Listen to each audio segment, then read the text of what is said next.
Why do we dance in the streets? It's really interesting. You know, I grew up doing kirtan in the streets, really. Going out on Harinam in the streets and chanting and dancing. And, you know, sometimes people would maybe look and smile a little bit, but most of the time people, especially in Western countries, they'll go to the other side of the road and try to avoid us. But kirtan in the streets, for one thing, it's very humbling. When we go to the street and chant and dance, it's very humbling. We're taking a very humble position, and we're just trusting that anybody that hears the transcendental sound vibration, that sound vibration will be a seed that will be planted within their hearts, and eventually, whether in this lifetime or in another lifetime, that seed will fructify and sprout and fructify. So in that mood we go to the streets and chant, and this is done in the mood of Sri Chaitanya Mahaprabhu, who 500 years ago, along with his associates, he brought the chanting to the streets.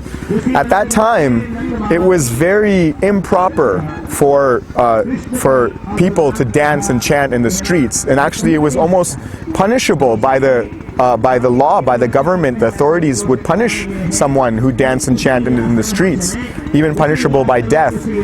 So this chanting and dancing in the streets was a revolutionary movement. It was a revolutionary activity.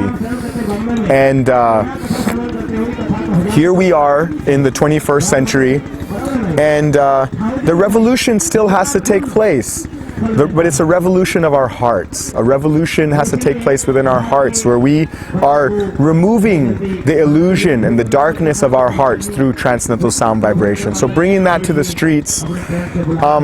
Fortunately, now I have opportunities to go to places where people from the streets are coming to hear kirtan and sit with us and chant with us in yoga studios or music festivals or temples or other such places, where people who may not appreciate what we do on the streets are actually coming to spend time with us and spend 3 to 4 hours sometimes with us dancing and chanting.